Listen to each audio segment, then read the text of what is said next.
Welcome, Linda. Thank you. Great to be here. We've been chatting it up for anyone that's hopping on. We've just been getting you warmed up, ready for this discussion.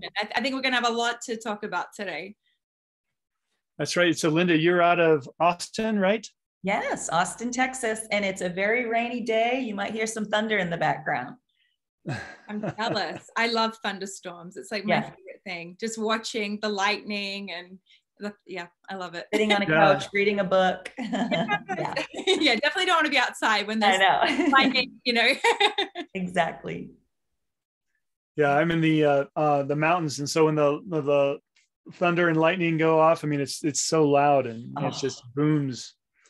Yeah, that's good. You can feel it. Right. It's a lot of fun. Mother Nature, enjoy it. Letting you know she's around. Yeah.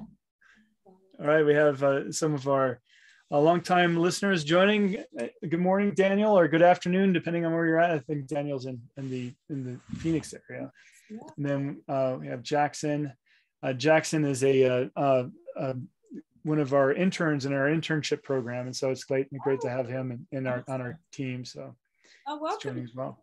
Yeah, welcome all. I guess I don't think I've seen his name pop up before. So is this his first forum? Oh, he's brand new to the fold, and so he's just getting ramped up right now. Yeah. Awesome. Yay. Right. We are happy to have you, Jackson. I hope you enjoy it. I hope we don't disappoint you. I think it'll be great. Great.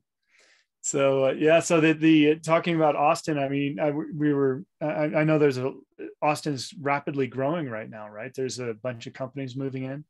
We've got Tesla, Oracle, Facebook, Indeed is expanding. I mean, it's hard to keep up, right? Our whole infrastructure, the traffic congestion it was already bad. It's going to get worse, but the housing market is so congested. There, like I was just mentioning earlier, there's probably in this major area where I live, 60 homes for sale, and that's it, right? So we're having to really stretch outside the city to accommodate the growth, and and as you can imagine, it causes even more challenges for hiring skilled talent, and so it's been a great challenge, but I think it's going to continue on, and it's going to keep on pressing the buttons of the CEOs who continue to recruit. Right, lot to talk about there. Yeah. Hey, Sumit, here's Sumit joining us. Hi, Sam. Hi, Linda. Hi, Jules. Hi, Sumit. Yes. Yeah. Right on time. That's right.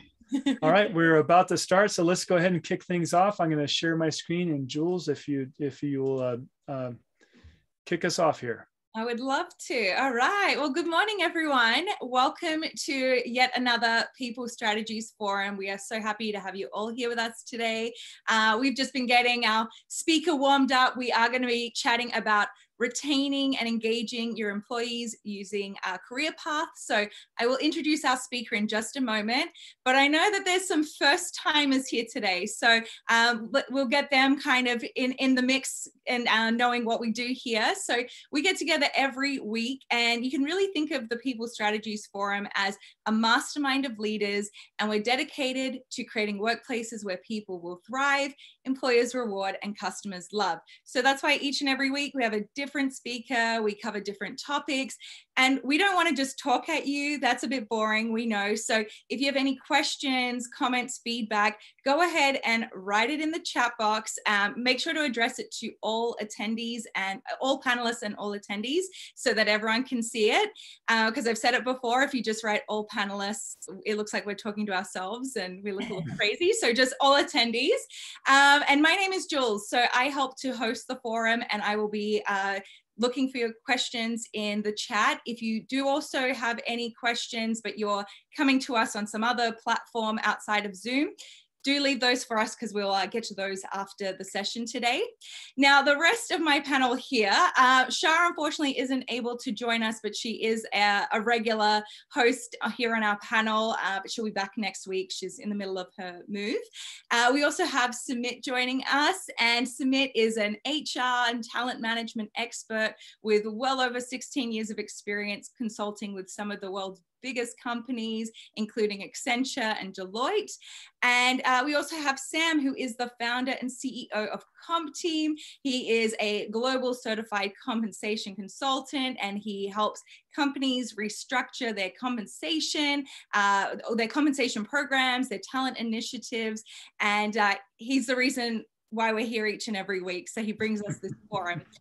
And our lovely guest speaker today is the lovely Linda Ginac, and she's actually done quite a bit. She has her master's in career development. She's worked with some large companies as VP of product strategy, VP of marketing. She is a serial entrepreneur and currently is the founder and CEO of Talent Guard, which is a company that has all the tools, the expertise, and the AI-powered software to help companies cultivate and also retain their talent. So she has a huge background in career transition. She's coached people, helped them to really, develop their careers, transition. So she's the perfect person for this topic. So Linda, thank you so much for joining us. We are so happy to have you here on the forum. I am super excited. I can't wait to engage with you all on this awesome topic. I love anything career transition, employee development, career development. So thank you. Yeah, great. And so the career transition and providing career opportunities for our people have been a big topic on the People Strategy Forum, and something that's been going on in the industry for the past several months. Because what we've seen, of course, is the Great Resignation, as what it's called. People are changing their outlook on what they want from their career, what they want from their life, and so forth. But in this context, Linda, I know that we were just talking about Austin earlier, where you're from, and Austin is changing significantly right now, which is another reason why you have change in the environment. People are moving in, companies are moving in. There's limited resources. So tell us what you're experiencing overall in that location. Yeah, in Austin. So yeah, as we said, we have so many new employers coming in. It's putting a massive demand on the need for skilled workers, whether they're local or they're remote, right? So we're just having a really hard time finding talent, and locally, and I'm sure it's happening globally as well, where we've had significant deaths. So a significant population due to COVID is no longer in the workforce. We have people leaving the workforce. They have early retirement. We have students who left school because they just couldn't do school remotely. We've had people who did complete college, ready for their internships, but these internships were canceled, so they don't have the expertise and the skills that they need in order to even be prepared to perform in a job. And when we think about the skilled talent, organizations are really looking for people who have experience. And then if these people aren't coming back into the workforce because they're also retiring early, we don't have the skilled talent. Employers are having to rethink, what kind of talent do we need to bring in, and do we need to change the bar of what we're looking for? Do we have to bring in raw green talent and then train them? Do we even have to think about having degrees and no degrees, right? So we're in a really tough situation as demand for people's products and services to continue to grow. But having said that, also we have a lot of businesses that are just simply closing down. Our veterinary, my own personal vet, had to shut its business down because it can't get talent. The gas station that I go to, the pumps are open, but the store is closed because the owners and the managers can't find talent. So it's a real problem. Yeah, isn't that so strange? My son just called me this morning right before this session, and in a panic because his holiday plane flight just got canceled, and so because they can't find enough people to that. So it's causing a stir everywhere right now, and I'm sure a lot of our listeners out there have experienced it as well. So and I think that in the context of this discussion, there's things that we need to start wondering about. How do we change this or turn this around? How do we get people more interested in working at our company and so forth, and creating careers and helping them and guiding people through and creating options or opportunities is something I think that can make this happen. What do you think? Oh my gosh, absolutely. A good friend of mine said, you have to, instead of picking the fruit from the tree, you have to grow the trees from within also, because we're having such a talent shortage everywhere. So I think that organizations really need to rethink how to retain their talent. And what I mean is, if somebody doesn't want to be in the job that they're in and they want to be in a different job and they want to try new things, because that the great reckoning is making us all rethink our work-life values. We're thinking about how do we merge life and work, and when we have to really think about how am I going to spend the rest of my time in my day, it's got to be about things that I'm passionate about. So I think that organizations have to introduce new innovative ways for employees to express their aspirations, to explore career opportunities, to develop skills, to reskill in an entirely new area, to have access to mentors and to coaches, but not on a surface level, and on a very deep level, because one of the things that we're seeing trending even in our own client base is that organizations are asking us to bring in a more comprehensive, holistic focus on well-being. And well-being is really the blend of life and work together, and that life coach and that career coach coming together, merging as one, to help people navigate through some of these transitions and through some of these conversations, in a more positive way. Because fundamentally, people have a really hard time taking the skills and the experiences that they've had and translating it to something else. So the more that we can bring data to the table to help people figure this out, the better it's going to be for organizations to bring that to the forefront, and then have a more holistic offering that does have the integrated coaching and recognition and mentoring together. Yeah, but I know a lot of our listeners out there are CEOs and C-suite of a lot of different companies, from construction to SaaS software and so forth, and they're thinking right now, hey, we're not consultants, we're not psychologists. We focus on delivering these products and services to our clients. I mean, this is something that's out of the norm for a lot of people. So how do you typically get them on board and understanding that we need to think about our people in a different way? We need to give them this higher touch. Well, I think organizations have to think about it, because every industry and every organization is having, a mass exodus of talent, or they're hearing their employees complain about, being a little bit stifled or not being happy. So it's something that they can't avoid. I mean, it's happening in the board discussions. The VC community is talking about it. The CEO, I mean, we're having a CEO summit next week. It's the whole topic of discussion among, 150 CEOs. So they really need to think about what they're doing today. And I always say, you got to get away from the one and done. You can't have one event and think that's going to turn your culture around. We have to figure out how to have a good hybrid work situation, how to provide more flexibility. How are we going to enable people to learn on the job and learn in the flow of work, and learn while they're at home having to deal with maybe their children, luckily most of the schools are still open, but they're having to take care of family members if they've lost their loved one, right? We are literally in a transformation, and we don't have all the right answers. But the things that we have to do is ask ourselves, for each of our industries and each of our companies, what are the things that matter? We have to ask our employees the questions, right? And then we have to be able to, once asked, we have to put the tools and the resources in front of them that enable them to interact with that. And we really have to focus more on community and belonging, and making sure that people feel welcome, they feel heard, they feel needed. Because if they don't, they just simply don't have any more tolerance. They're just gonna leave. Yeah. So what typically we experience in the workplace is that suddenly we see some of our coworkers maybe, lose some passion. Maybe they're grumbling around. Maybe we think that, oh, well, they're going through something tough. And then, a week from now, they send their notice in and they're off somewhere else.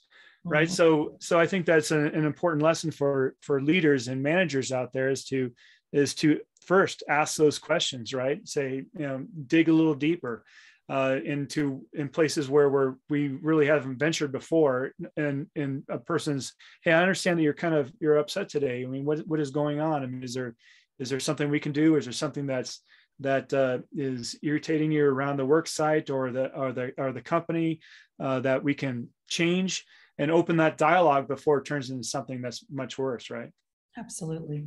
Yeah, that's pretty important. So what are you seeing, Samantha, in different areas that are the first steps for managers and leaders to be able to stop people from leaving their organization or identify a problem? So one of the most interesting pieces of research I came across, Sam, was that employee engagement has actually gone up during the pandemic, which sounds a little counterintuitive on the face of it, but I've got two possible explanations. One, because managers have been forced to have those conversations to understand what is it that I need to provide you with to make sure that you're able to bring your whole and best self to work, because the workplace has transformed radically. People are having to work in remote and hybrid models, and managers have lost a lot of control. So it makes sense for them to have those conversations and have some semblance of control and say that, yes, I'm in the driving seat because I'm asking you these questions. The second is, it's also very likely that people who are part of the Great Resignation movement are not even bothering to fill the employee engagement surveys and saying, I'm so done, I don't really want to participate. So the negative part of it is going away. And in all fairness, it could be a bit of both. So I think the pressure is on managers to do the right thing for their people. And among my clients, I'm seeing a lot of traditional people who really want to constantly glance over your shoulder to see what you're doing. They're being forced to relinquish that control, and they're trying to build new policies, new frameworks. I was talking to the CEO of a startup that I've been working with, and they've just created a new hybrid policy. Whereas when I proposed that policy to them before the pandemic, they said, no, hybrid's never going to work for us. And today he sent me a note saying, you know what, in 2 hours of the video of this policy launch going live, there are more than 5,000 people who've seen it on LinkedIn. And we've got unprecedented response on some of our job applications. So,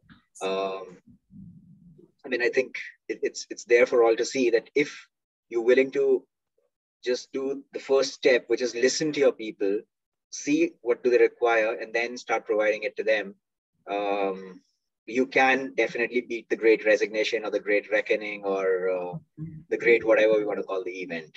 Yeah, I think that's a great point, Sumit, because we have to recognize as employers out there is that there's people that are entering our industry that were never in our industry before, or maybe they did that in college or something, and they're thinking about that this going back to work. Maybe they've been called back to work into the office, and they're just going, I can't get there anymore. I can't do that. This is just too hard. I want to do something that's different. Maybe, enter that new industry. And so there's opportunities as one loses, of course, others gain, and really communicating that flexibility, what you can offer your people is quite important. As I think you were talking about that, Linda, as far as, giving them choice, making sure that they know what your company provides and what you're all about. And which takes us back to the, providing career path or career opportunities.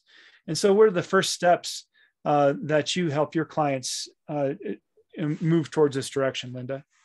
When I was coaching individuals, I want to start there first, because I think it's really important for people when they're thinking about career transition, because it's, it requires steps, right? It just doesn't happen magically. And I would oftentimes say to people, there's kind of a quadrant that I would build up. And if you want to stay in the same job in the same industry, that's really just a job change. If you want to stay in the same job in a new industry, it's more of an industry change where you're going to apply an expertise to a new industry. If you're going to change your complete job and your complete industry, it's a transformation, right? So if it's a transformation, the thing that you have to focus on first and foremost are your skills and your experiences and your qualifications. And then you got to think about the work style preferences that you want, your ebb and flow of work, how much do you want to work? How much do you, want to enjoy life?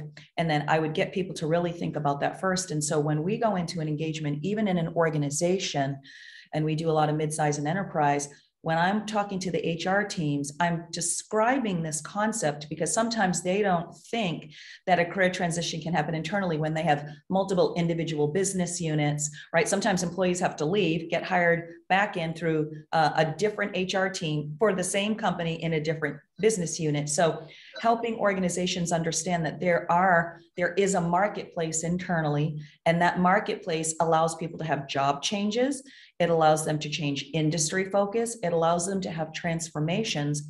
And if we focus on the common thread of what skills are similar from a leadership and a functional and a technical perspective, and if people have general skills, and then we can start figuring out, well, which ones are transferable? Like how many of the transferable skills can you bring into an opportunity when you're thinking about transition? Because, right, the transition can be up the ladder, it can be across, or it can be a deceleration for those baby boomers who want to retire, but maybe they want to phase out rather than have, just a hard stop. So our first step is really helping an organization understand what's important, how can they leverage the talent that they have now, and then how can that talent best be mobile without disrupting the organization, right? Because you can't have everybody moving around at the same time because the work needs to get done still. But to be able to do that in a very orchestrated way is what we help them understand.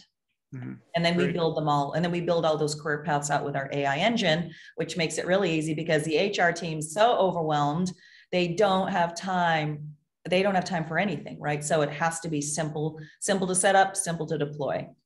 Yeah, so we definitely want to dive into more about the capabilities of your tool a little bit later as far as in creating that, because I know it, and when we're thinking about, when leaders are out there listening to us and they're going, well, I have to think about what are the skill sets that we require, the behaviors that are required. And I have to look at my people to see what they want to do, what their passions are. I mean, it's all quite overwhelming, right? So, I mean, and so having a infrastructure or a tool such as what Talent Guard provides can make that much more simple of a process. But what really interests me in what you said when you first started the conversation is understanding what your people, what their preferences are, how they want to work, what they want to do with in the future, how they want to navigate their career, what kind of work-life balance they demand. Do they want to be in the office? Do they want to be remote? Do they want to be a hybrid? Understanding these different preferences are quite important as a baseline, right? Yeah, we can't forget about that. That drives the emotional response as well, right? Because as a natural, we have a natural lifespan. We go from college, and then we have relationships, and then we get married, and then we start a family, and then we have long-term care with our parents. And it's through those transitions that I think cause people a lot of stress, and we still have to make money and, dual income families a lot of times. So if we're able to express our preferences, and organizations can allow us to ebb and flow through some of those experiences without having to leave the workforce, right? Making it more flexible for people to go through those transitions, because they happen in the dips and the valleys, right? Yeah. But it's either all or nothing. That's how it was. It's like, no, you work full time or that's it. And people need a little bit more flexibility these days with the hybrid work model, and, just with the natural transition that has come out of the pandemic, because, the world of work is different, and we're having to do a lot more with a lot less. And we're just dealing with so much stress. So we have to be able to allow individuals to express that. We have to manage it both from an individual perspective and from an organizational perspective and from a manager perspective, right? Because they could potentially have the burden. And that's where some of the project work and the gig work can really have an impact on helping with some of that movement and mobility. Right. Yeah. One thing that I remember what you said reminded me of a story of a client years ago, and they were in the beer industry here in Colorado. And they were having a problem because they would have their beer salesmen that would come in, and they would typically leave their job after 2 years. And they're like going, I wonder what's going on here. And so what was happening is if these guys would come in, they were super passionate, they were young, and they required the travel a lot, go to different sites and show off the product and so forth. And that worked for a while. But then, as they started going through their life, I mean, they started a job as single, and then maybe they found somebody, they got married, they're thinking about having a family. Suddenly that travel is not so appealing anymore. And they're just like going, well, I gotta find something new. And they just left, instead of the employer saying, hey, recognizing that change, recognizing that, hey, something's happened here in their life. And maybe we can create some opportunities for you that's going to fit your new standards of what you're looking for in your work-life balance. Exactly. So that was ultimately the solution for them is the giving choice and showing that there's other ways to retain those people. Mm-hmm. Yep. Yeah. So once as we find once we know the preferences of people, the next is we have to understand the requirements of the job. But the things are, I mean, as we're seeing right now, jobs are morphing so fast. I mean, we've had, traditional jobs of, accountant and financial analyst and these different things that have been the same for so long, but then there's new systems that come out, new technologies and things like this. And so leaders out there in HR are constantly rewriting the requirements, and it's difficult to stay ahead of. I mean, how do we get a grip on this?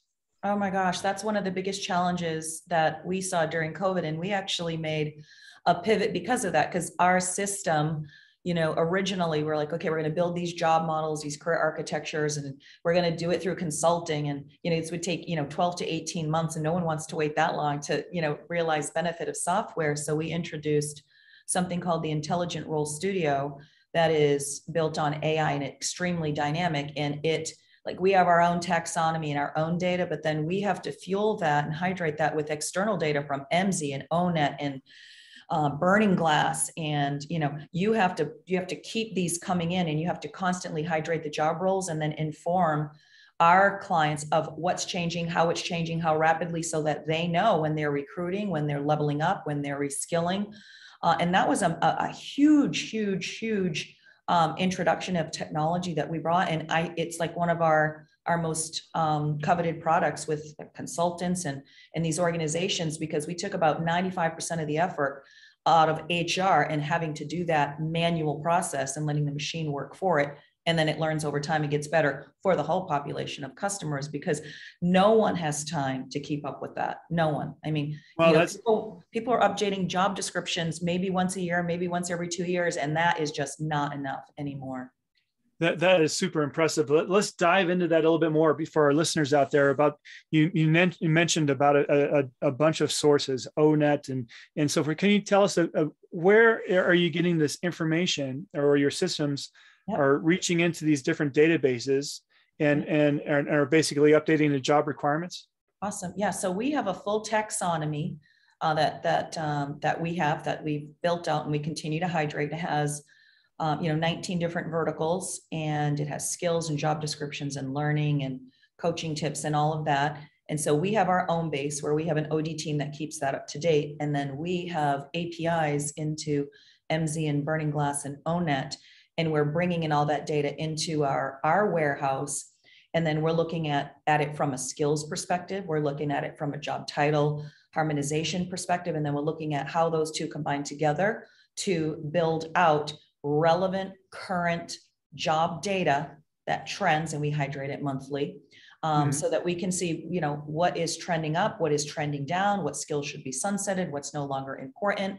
And then organizations compare that data, locally, globally, company by company, and it's pretty impressive. Well, that can be even used for training and upskilling, right? So, I mean, you're seeing that drives the assessment. Absolutely. And it literally, we take an organization's job title list, we populate it in, and it takes just a title only, and it hydrates all their job titles with the trending skills that are high, medium importance to the role automatically in seconds. It's crazy. So it's like suddenly you're looking at your engineers and they're like, oh geez, we need to our people need to know more about this new emerging technology that's coming out that is becoming important, and cyber, AI, all of those things. And now you can see the trending, what's important to a senior software engineer, what's important to an agile coach, or what's important to, an IT information architect, and all the different securities and protocols and technologies and all of those things. Yeah, exactly. Mm-hmm. Rather than some person going out and doing that, right? Because you'd have the recruiting team doing it.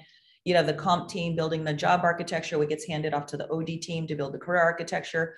You've got the recruiting team building. I mean, everybody was doing it. Managers were doing it, right? It was a very decentralized, messy process. There was no single source of truth. Right? Because that has to power your entire talent ecosystem, and you have to do it in an easy way, right? Yeah, it was messy. Right. So I imagine anybody that's out there that's actually built a career architecture or have updated those descriptions. I mean, the amount of manpower and woman power that comes together and actually keeping the infrastructure up to date. It's quite a lot of labor hours. So having something like this can save a lot of time. That sounds great. So I guess the important piece overall is that we know that we need to know workers' preferences of what they want. We need to know that we need to know what we require as a company, those skill sets. And then we need to know that, hey, those skill sets are morphing over time. So we need to stay on top of them and to ensure that we're continually updating and providing those training around those new skill developments that is going on, investing in our people. And so there's a lot to take in here as far as that process, that career architecture that's needed. Mm-hmm. Yeah, and then in the way that you think about it, I'm sorry, Sumit, did you have something? Sorry. No, please go. Yeah, I was just adding on to Sam's point, and I got reminded of a book I've been reading. It's called The Inside Gig, and it talks about how organizations need to invest more in finding the right talent from within. And it's got some interesting examples of companies like, say, Cisco, which used to make routers and hardware and then pivoted to IoT. So they realized that they cannot possibly replace the entire workforce with new people with the right skills. So they spent time in investing in skill building for their people. It's also got a story of an Indian company which had about 8,000 employees, and a survey said more than 50% wanted a change in their role. However, the company's job rotation program could only accommodate about 10% of that number. So about 4,000 people wanted a job change, but only 400 could be accommodated in the job rotation program. So they created some kind of an internal platform where you could apply to different jobs that you're interested in, work on your own time, and spend, say, 5 or 10 hours a week working on them, build that skill, get rated on that skill, and then eventually make the switch to a new role. So I found that a very, very interesting and powerful example. That's a wonderful example. Yeah, that's what we do as well. You nailed it. Like you described what we do. That's a big change, right? I mean, employees have to take accountability for using their time to invest in that skill development. Because if you don't invest in that skill development and you don't know what your gaps are, right? So you want to curate a plan to say, well, if you want to move from this to this, here are all the things you need to work on, and start working on it. Because when we're looking for people to promote, we're going to be looking at, wow, look what Sumit did over here. He did all of these things, invested in himself over 6 months. He's developed 16 new skills. He worked on 34 different learning resources, met with a coach 10 times, and this guy's motivated. This is a guy that we want to bring into this role because he's demonstrating that he's willing and committed and passionate about that. Yep. Mm-hmm. And so once again, Sumit, that was the book you were referring to, Sumit, was called The Inside Gig. Is that right? That's right. Yeah. Oh, great. I have to take a look at that. I think I pulled it up here on Amazon. I think it's by Eddie Goldberg. That's and, correct. Kelly Stevens Weiss. Yeah. So to take a look at that and add it to my reading list. Mm-hmm. Love it. Thank you. Yeah. So yeah, creating those we're also, Linda, in some companies, one of the biggest problems of creating opportunity or options or for their workforce is that they say that when we're small, we don't have these career opportunities. So what happens in those particular situations? What do you typically recommend if they don't have that upward ladder or something for their people to grow into? It happens all the time. And that's one of the challenging situations for smaller businesses. They just can't create opportunities on the fly, right? So the only thing that you can do in those situations is help employees develop new skills. I mean, think about the fundamental shift in transformation that Amazon put out on the news, their advertisements. They said, even though that's a large company, they go, we want you to come work for us. We're going to train you. We're going to send you to school because we want you to move on to something else. So they know the position that they hold in the lives of individuals, and putting it out there that, hey, we know you're going to leave, and we're going to help prepare you to leave. But while you're here, we want you to do great work. I mean, that's unbelievable to be able to be that bold and expressive. That's a big company, right? There's lots of positions there where they can help people move around. But in small companies, when, say you have 100 employees, there's only so many roles you have and so much work you can give someone. So really it's about, at that level, it's about cross training and skilling and reskilling and, providing opportunities for people to try on different things, right? But at the same time, the conflict is that people are already so busy and so overworked, right? They're working so hard. So it is a challenge, but there are opportunities to carve out time. You have to focus on it. Take time to develop your skills, take time to express your interests. Let's meet with a mentor, right? Mentoring is at an all-time high, relevant mentors, but it's not really about mentors. It's also about these cohorts that are coming together and developing in groups and in teams. So I think organizations that are smaller need to think about that, but you're not going to be small forever. So if you don't have something that you're doing today around career development, your employees will leave. And, and it's even harder for a small company because then the people who are left behind have to do 2 or 3 jobs. And then that causes burnout and more stress. So you're never too small to think about the ways that you can help employees develop and their career. And I think career is, like I said earlier, is a more global concept now than it used to be. Your career is not just your job. Your career is the work that you do. It's where you do the work. It's how you do the work. And it's how you feel about the work, your emotional engagement, your virtual engagement, your emotional engagement, all together bound in one, and how that interacts with your life and work. So we just have to truly think broader. That's a lot definitely a lot to think about, the new concept of how we should be thinking about work. But one thing that you mentioned that there's a bit of a conundrum is that right now leaders out there are suffering because a lot of their people they're having a hard time trying to find people to work at their company for growth, and they're having people leaving at the same time. So, and then of course, as you mentioned, and what you just said, is that's causing additional stress on those that remain. They're having to pick up the slack. There's a time issue. They're having more on their plate than ever, and there's not enough time for them to go explore these other areas of interest. And so it seems like we also as leaders have to figure out how to alleviate some of that pressure off of those people that are staying at our company, so we don't lose them too, right? Mm-hmm. And so I think that's part that we need to balance as well. I don't know if does anybody have any suggestions? I mean, is there any suggestions we can give to our listeners as far as how to alleviate some of that pressure?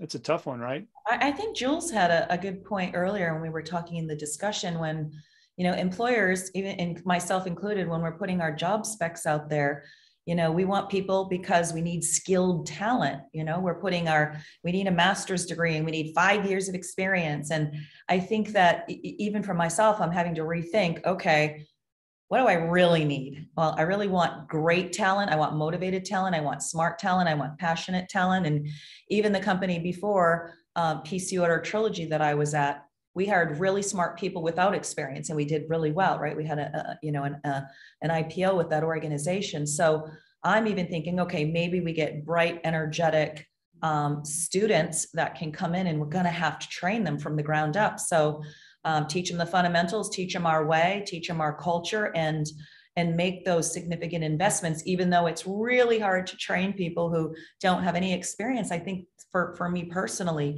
those are some of the trade-offs that I'm actually contemplating even as a CEO, and I think will be a big topic at our summit next week. Yeah, creating opportunity and training people up. Yes, exactly. Yeah, so it's interesting thing about training is that so we're talking about small companies and large companies. It was probably almost like maybe 100 years ago when Henry Ford made an interesting comment saying, the only thing worse than training your employees and having them leave is not training them and having them stay. So in today's world, if you're not investing in upskilling your people, you're basically just walking backwards. You're not even standing still. And so the sooner companies realize that, the better it will be. Also, even from an attraction standpoint, it boosts their employer brand, right? So if you're a company that's known for developing its people, I mean, if you're a company like, let's say, what GE used to be about 15 years ago, they knew that out of their entire succession pack of 5 or 6 people to succeed the CEO, only one would make it and the rest would leave, but they were absolutely fine with it. And they actually looked forward to the fact that they're growing more leaders in the industry. And that's how they sold it to people, that we will make you a leader, whether it's at GE or somewhere else, that doesn't matter. You will become a leader if we're investing in you. But Lita, I've got a question here. When you mentioned skills and a list of qualifications that you require, so how does an AI platform guard against a potential loss of inclusion? So where I'm coming from is that this research says that women and other genders, they typically look at whether they're 90 to 100% of a match for a job description before applying to it. Whereas typically a man would basically look at, I think I'm 60% or 65% a match. So I think I'm the right person for this job. So how do you prevent people from questioning themselves? So when a platform says that you're, say, 85% there, how do you still get people to believe in themselves? And and I think that's where coaching and mentoring comes in, because fundamentally, that making a career change is always an emotional experience, right? It can be exciting and it can be terrifying at the same time. New job, new people, new expectations, new things I've got to learn. And so I think that the percent match really helps people truly understand that, okay, it looks like I have the basic fundamentals, but where it becomes more human and more humanistic is when you can talk to somebody about, well, these are the skills that I have, these are the gaps that I have, talk to me about it. And when, like in our system, one of the ways that we handle that is that the manager and the employee, or some subject matter expert who's an expert in that particular skill area, there's a dialogue all year long. It's not a one and done. You're dialoguing on these skills. And as you're closing the skills, your proficiency level is going up over time. And then it's evidence-based. So we're like, this is the reason why you have these skills, because you've literally demonstrated those things. And when somebody can look at it and take the bias and the subjectivity out of it and go, oh my gosh, I really did do all of these things, it naturally starts to make somebody feel that they're progressing from a basic level of expertise to a more mastery level of expertise. And then when they hit a mastery level of expertise, they automatically get into mentor pool who can mentor others. And then when you begin to mentor others and people are looking for you and seeking you out for that skill, that begins to build your innate confidence.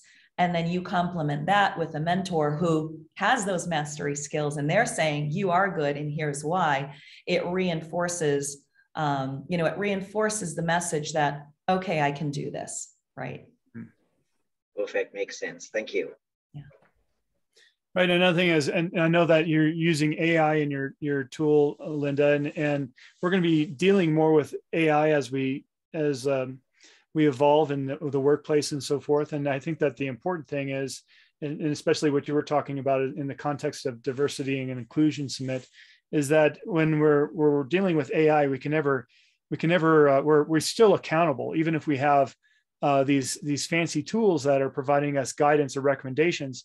It doesn't take away our accountability to be able to make to use that information in the best light for our company, right? So, I think that's important to state.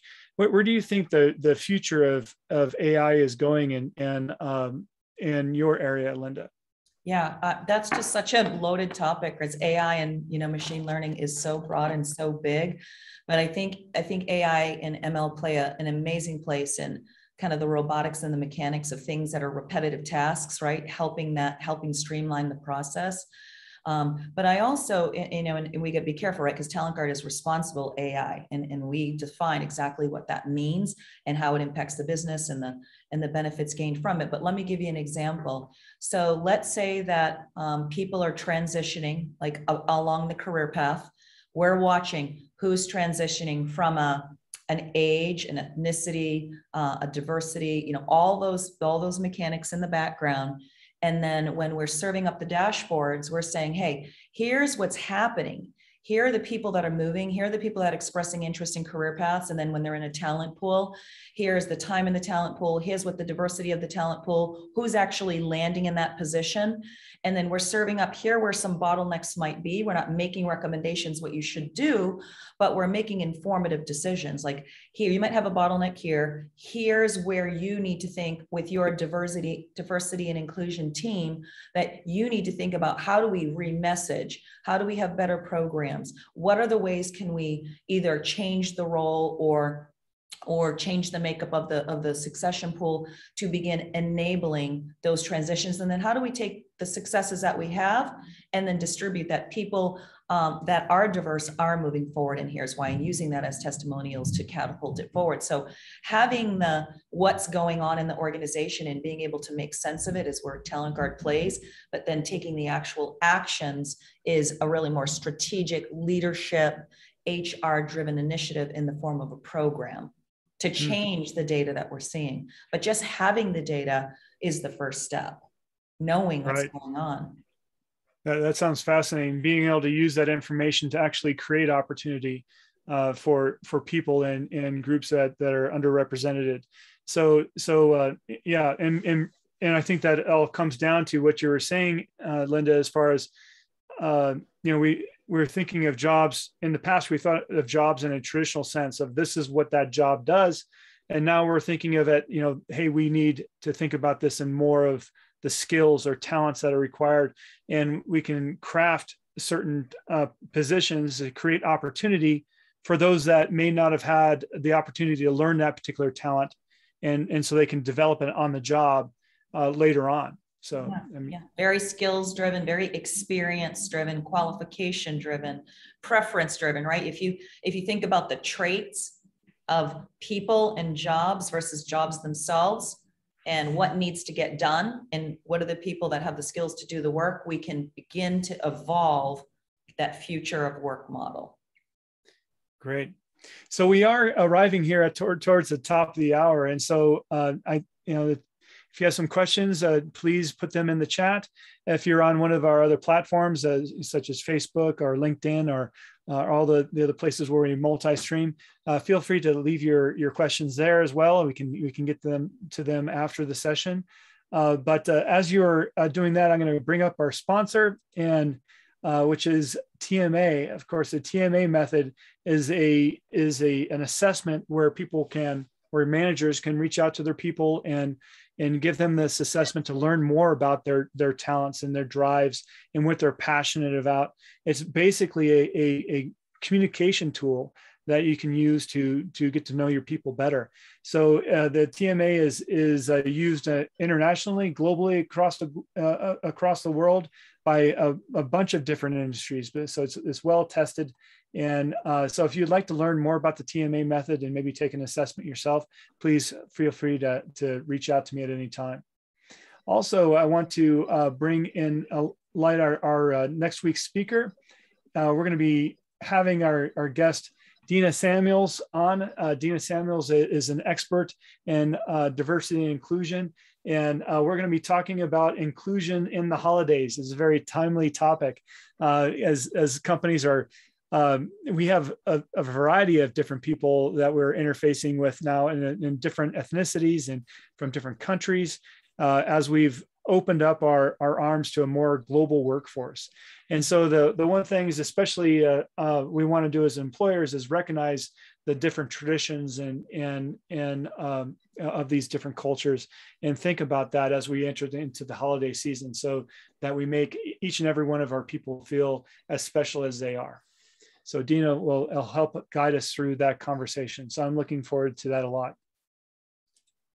All right, Jules, back to you. Do we have any questions that have come in through the chat of that's out there? So far, no, but we did have a comment that it's been very enlightening. So thank you, Linda.